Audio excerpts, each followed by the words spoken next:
రానున్న మున్సిపాలిటీ ఎన్నికల్లో యువతకు ఎక్కువ ప్రాధాన్యత ఇవ్వడం జరుగుతుందని ఆమ్ ఆద్మీ పార్టీ రాష్ట్ర వర్కింగ్ ప్రెసిడెంట్ బుర్రా రామ్ గౌడ్, రాష్ట్ర కన్వీనర్ హేమా సుదర్శన్ జిల్లోజు హైదరాబాద్ ఆప్ రాష్ట్ర కార్యాలయంలో విలేకరుల సమావేశంలో అన్నారు.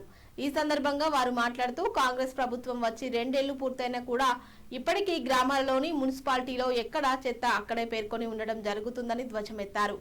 అభివృద్ధి కార్యాల పేరిట సీఎం రేవంత్ రెడ్డి తమ బంధువులకే ఎక్కువ ప్రాధాన్యత ఇవ్వడం జరుగుతుందని దుయ్యబట్టారు. ఆమ్ ఆద్మీ పార్టీ జాతీయ పిలుపు మేరకు రాష్ట్రంలో కూడా పార్టీని విస్తరించడం జరుగుతుందని పేర్కొన్నారు.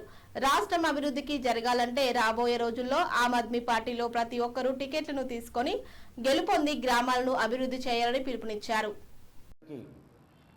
నమస్కారం. ఈరోజు ఈ యొక్క ప్రెస్ మీట్కి ముఖ్య కారణం ఆమ్ ఆద్మీ పార్టీ తెలంగాణ శాఖ రానున్న మున్సిపల్ ఎలక్షన్లో పూర్తి స్థాయిలో పోటీ చేస్తుందని చెప్పడానికి ఈ యొక్క ప్రెస్ మీట్ని ఏర్పాటు చేస్తున్నాం. తెలంగాణలో ఈరోజు ప్రజలను విస్మరించిన ఈ కాంగ్రెస్కి బుద్ధి చెప్పాలని ఈరోజు ఈ మున్సిపాలిటీ ఏరియాలలో హైదరాబాద్ని పట్టించుకున్నంతగా మున్సిపాలిటీలను పట్టించుకునే దిశగా ఈరోజు కాంగ్రెస్ లేదు. ఎందుకోసమంటే హైదరాబాద్ చుట్టే ఉంటున్నారు వీళ్ళు, కానీ ఆ లోకల్లో ఏదైతే గ్రామీణ ప్రాంతాల్లో ఉన్న మున్సిపాలిటీస్లు ఏవైతే ఉన్నాయో, జిల్లాల మున్సిపాలిటీస్లు ఏవైతే ఉన్నాయో వాటిని పట్టించుకునే పరిస్థితి కాంగ్రెస్కి లేదు. కాబట్టి ఈరోజు అక్కడ డ్రైనేజ్ వ్యవస్థ దెబ్బతిన్నది, రోడ్లు దెబ్బతిన్నాయి.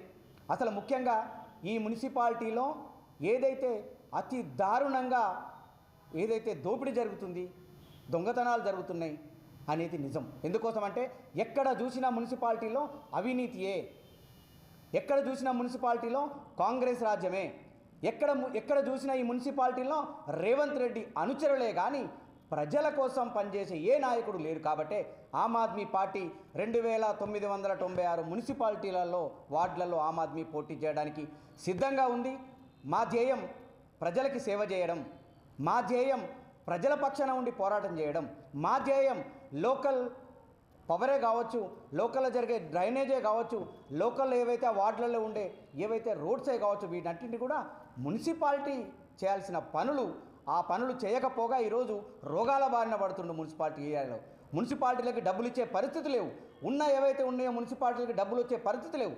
ఎవరికి డబ్బులు వస్తున్నాయి అంటే రేవంత్ రెడ్డి అనుచరులకి, ఎవరైతే కాంట్రాక్టర్లు ఉన్నారో ఆ కాంట్రాక్టర్లకే పైసలు వస్తున్నాయి. కాబట్టి తెలంగాణ ప్రజలకు విజ్ఞప్తి చేస్తున్నాం, మిగతా అన్ని పార్టీలు కూడా ఎన్ని లక్షలు ఎన్ని వేల కోట్లు ఉన్నాయని అంటుంది తప్ప ఆమ్ ఆద్మీ పార్టీ ఒక్కటే చదువుకున్న వ్యక్త్యా కాదా, లోకల్లో నిజాయితీ పరుడా కాదా, ఆ లోకల్లో ప్రజల పక్షాన పోరాటం చేస్తాడా లేదా అనేదే చూస్తుంది బీఫామ్ ఇచ్చేటప్పుడు, మా అభ్యర్థులను నిలబెట్టేటప్పుడే. కానీ మిగతా పార్టీలాగా ఎన్ని లక్షల వేల కోట్ల రూపాయలు ఉన్నాయి, ఎంతమందిని అంటే రౌడీయా, మంచి రౌడీయా, ఎంతమంది జనబలం ఉంది, ఎంతమందితోటి గొడవలు పెట్టగలుగుతాడు, ఎంతమంది దగ్గర డబ్బులు దోచుకుంటాడు, వాడికే టికెట్ ఇద్దామన్నట్టుగా ఆమ్ ఆద్మీ పార్టీ కాదు. నిజాయితీ గల వ్యక్తికి, చదువుకున్న వ్యక్తికి, ప్రజల కోసం పోరాటం చేసే వ్యక్తికే ఈ ఆమ్ ఆద్మీ పార్టీ మున్సిపాలిటీలలో టికెట్ ఇస్తున్నామని. కాబట్టి చదువుకున్న వ్యక్తులందరికీ, మేధావులకి, యువతకి ఆమ్ ఆద్మీ పార్టీ విజ్ఞప్తి చెప్తుంది. మనం ఏదైతే పోరాటం చేయాలనుకుంటున్నామో, మనం ఏదైతే ఈ తెలంగాణ వచ్చిన తర్వాత మన ఏరియాలు బాగుపడాలనుకుంటున్నామో, చలో రండి, ఆమ్ ఆద్మీ పార్టీ పిలుపునిస్తుంది. మీడియా మిత్రులందరికీ నమస్తే.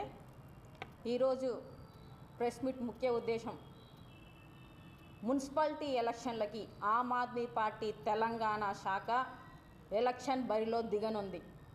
సో ఇక మీద ఈ అధికార పార్టీలు ఏమైనా ఉన్నా పైసల కోసం రౌడీజం చేసే ఏ పార్టీలో ఉన్నా కానీ వాళ్ళందరికీ ఫ్యామిలీ వచ్చేసి ఏంటిది అధికారంలో రావాలి అనే దాంట్లో లేకుండా ఆమ్ ఆద్మీ పార్టీ ఖచ్చితంగా వచ్చేసి యువతకు, ముఖ్యంగా యువతకు ఏంటిది అన్యాయం చేయకుండా ఉండే వాళ్ళ అందరికీ వచ్చేసి పక్కా టికెట్ ఇస్తుంది.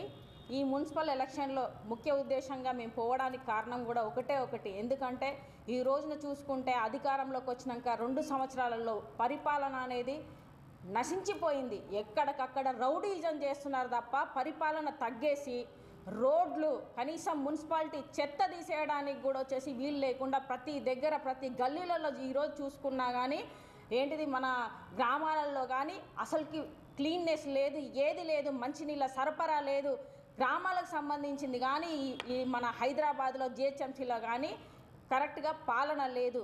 ఇవన్నీ ఖచ్చితంగా చెయ్యాలి అంటే ఆమ్ ఆద్మీ పార్టీ ఒకటే. ఎందుకంటే జనాలలో ఎలా ఉన్నది అంటే అధికారం తీసుకుంటారు తప్ప ఏది చెయ్యరు అన్నట్టుగా ఇప్పుడు జనాలలో ఉంది.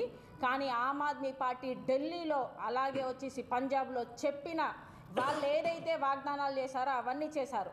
మన ట్యాక్సులు మనకు పెట్టాలంటే విద్యా వైద్యం అనేదే మోస్ట్ ఇంపార్టెంట్. ఆ విద్యా వైద్యం పెట్టింది ఓన్లీ ఆమ్ ఆద్మీ పార్టీ. కాబట్టి మన ట్యాక్సులకు మనకు పెట్టే పార్టీ అని అంటే ఆమ్ ఆద్మీ పార్టీ. ఈ మున్సిపల్ ఎలక్షన్లలో ప్రతి ఒక్కరూ యువతకు ముఖ్యంగా చెప్తున్నాము, ఈ రోజులలో మున్సిపల్లో ఎలా ఉన్నది అంటే పని చేసిన వాటికి వేతనాలు రావట్లేదని కూడా ధర్నాలు చేస్తున్నారు. సో మున్సిపల్లో చేసే పారిశ్రామిక వాళ్ళు. సో ఇలాంటి సిచ్యువేషన్ అంతా మనం బయటికి తీసుకురావాలా. యువతకు అవకాశం ముఖ్యంగా ఆమ్ ఆద్మీ పార్టీ కలగజేస్తుంది. ఎవరైతే పోటీ చేయాలనుకున్న వాళ్ళు కూడా ఈ మున్సిపల్ ఎలక్షన్లో కూడా పోటీ చేయడానికి మేము వాళ్ళకి మద్దతు ఇస్తాము. ఖచ్చితంగా వాళ్ళని ఇన్వైట్ చేస్తున్నాము.